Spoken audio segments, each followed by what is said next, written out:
So, Dragon Ball Daima finally ended, and honestly, I give it a 7 out of 10. I really do. Which is actually the same rating I give GT. Super, I give it a 5 out of 10, but you know. But honestly, I still prefer GT over Daima because it's just, yeah, it was more. I just liked it better. And keep in mind, I only ever watched the Funimation dub. I never really watched the original dub, so yeah. But what do I think? But yeah. I will say, Daima had a problems with the problem start, which honestly, for a while, it just kept giving me the same question over and over, like, or not question, but statement. Which is when Goma was constantly like, oh, why are they here? Or blah, blah, blah, blah, blah, and that stuff like that. It's just like, bruh, you're the one that forced them to come here. Like, literally, I can see, like, what if I can see people like Smug Stick or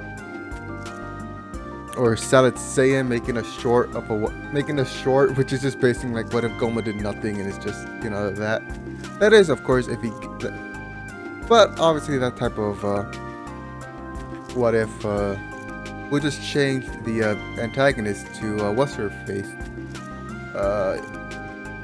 it's not Anzu, but fucking, her name starts with an A, but yeah, it basically would just, what if we just change the antagonist to that. I am off center.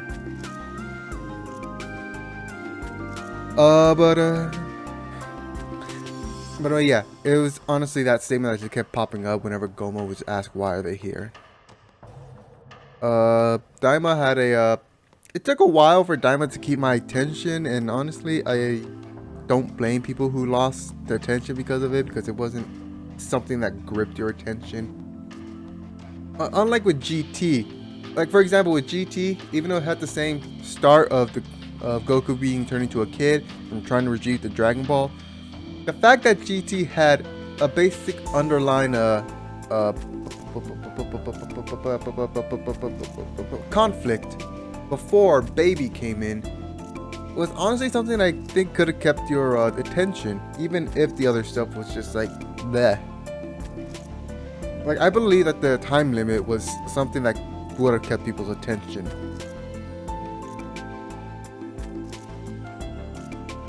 But there wasn't really anything like that with Daima. I'm not saying Daima needed that. No, honestly, it just felt like... Honestly, it's like I understand why somebody would tuned out early in Daima. I can understand in both Daima and GT why someone would tune out. Daima because it was slow, and yeah, while GT it just either took too long with the more hunting of the Dragon Balls, and but about midway I started to get invested in it, and that was with the first Tamagami fight. I think that's what it's called, Tamagami. I almost said Tamagotchi, but you know. But yeah, with the first Tamagami fight, it was, yeah, that's when it started to keep my attention.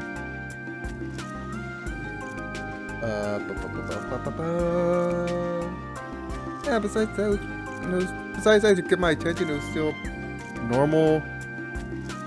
It was cool seeing Vegeta Super Saiyan 3, although I'm not really a big fan of the design of how they gave Vegeta, but you know, I'm not gonna complain about it. Super Saiyan 4. Honestly, I did not expect them to make Super Saiyan 4 a transformation in that show. But I was genuinely surprised. And honestly, even though I was spoiled of this transformation, the fact that I only ever seen this twice before watching that episode, one when I saw it from Saiyan Scholar, who just liked to use Super Saiyan 4 in thumbnails and whatnot, so I didn't think it was a transformation. And then it was again I saw on Twitter, and once again I just thought it was just another fan art or a fake.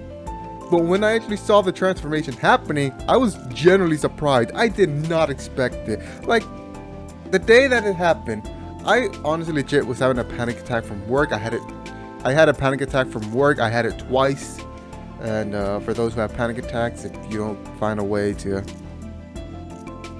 either recharge or let it out, you just feel drained. And honestly, that's how I was. I was just so drained by the end of the day.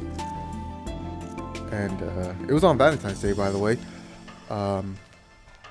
When I saw that Super Saiyan 4 debuted, it legit made me forget about my fatigue, my exhaustion when I saw that. So yeah, that was surprising.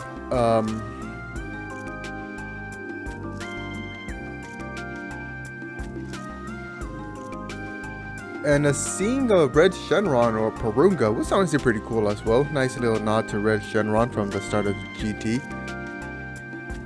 And the fact that Super Saiyan 4 is a permanent transformation, that is also interesting as well. I will say the ending I did not really like. You know, that Boo Cyberman thing was the one to release the third eye, then that's fine, because just like how Piccolo was thwarted due to dumb luck, I can accept the dumb luck for getting the win. But yeah. I will say the post-credit scene I did not really like, because honestly it kind of just... It defeated the purpose. It defeated the... It felt like it took away from the impact of the ending, because honestly, the fact that on the episode when they got that those Medibugs, if they just looked longer or something like that, they honestly could have found it. We would have been told about that, and maybe they would have paid for one of those. So yeah.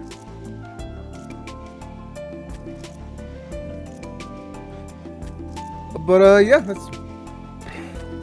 that's basically my little review on that. I'm not a review channel, so I'm not gonna give a full freaking depth on reviews. So yeah. Now what about the continuity of this? Honestly, I never believed that this was gonna be canon to Super.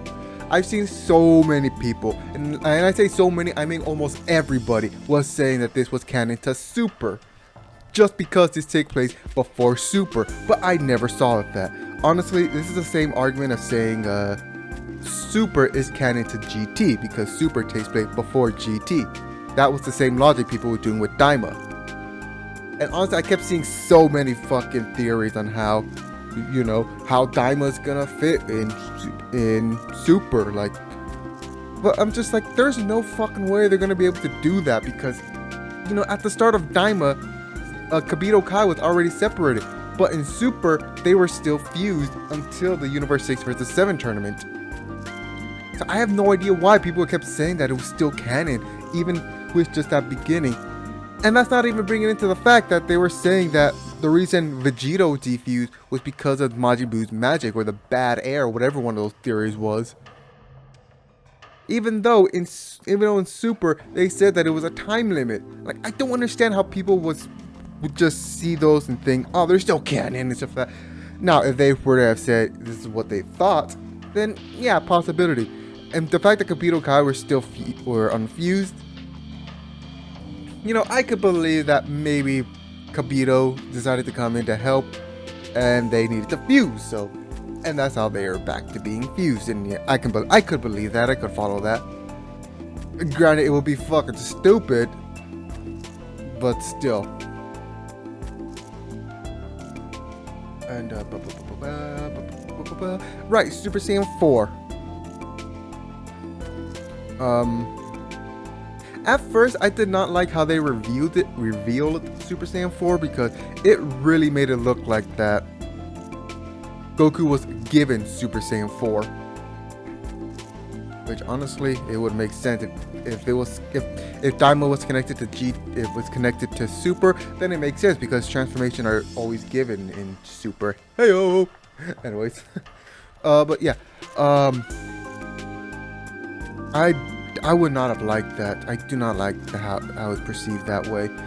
In the end, they just made it imply that Goku got it by training, and I still do not like that. Honestly, GT is the best way to give Super Saiyan 4, because again, Super Saiyan 4 is connected to the primal root of the Saiyans.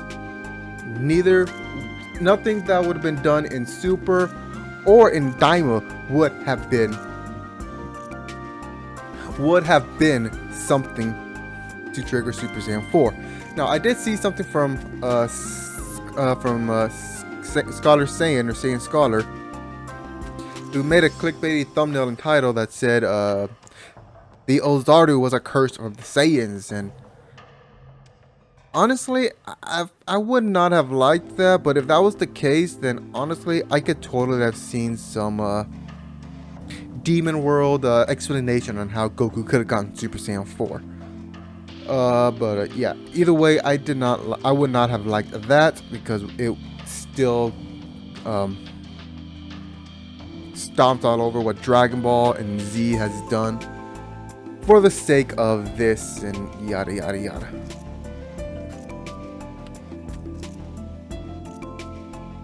But now that Daima has ended and it has confirmed that it is not connected to Super, I can see people starting to believe the theory that each show, I can see the people believing now that there is no true canon to to the end of Z, or the end of the Buu saga. There is no true canon to that one. Toriyama had involvement in each of the show, Super, GT, and Daima, but each of them had different level of involvement. You know, GT, Toriyama worked on the character design from the beginning, maybe a little bit of concept art, and that's it. In Super, Toriyama was a consultant, so I think that's what it was, a consultant. Either way, he did not work directly in Super. In Daima, he worked directly in Daima, and I believe he wrote the majority of Daima, so yeah. Either way, each show had Toriyama involved in some way, to some level. And now that Daima has proven that it is not connected to Super, I can honestly believe that each show is a different timeline, is a different branch of the timeline, or whichever way you want to go. Again, I prefer to go with GT, some people prefer Super, and I think some people are going to prefer Daima. And honestly, that's fine, whichever way you want to go. That is fine, whichever way you want to go. I just hope that with this, we will no longer see the fucking narrative that Super is canon. I really do not like that. Now, again, I'm not saying this because I want GT to be canon. No, honestly, I could care less if GT is, in fact, canon. But I just do not like the fact that people are just saying that Super is canon. And I will admit, it is mainly because I do not like Super. But yeah. I'm getting off on a bit of a rant, a tangent here, so I'm going to end this off right here. What do you think of Daima? What do you think of Daima, and what do you think about about my proposed theory of there being no true canon to after Buu? Let me know what you think, and I will see you later on whatever I make. Bye!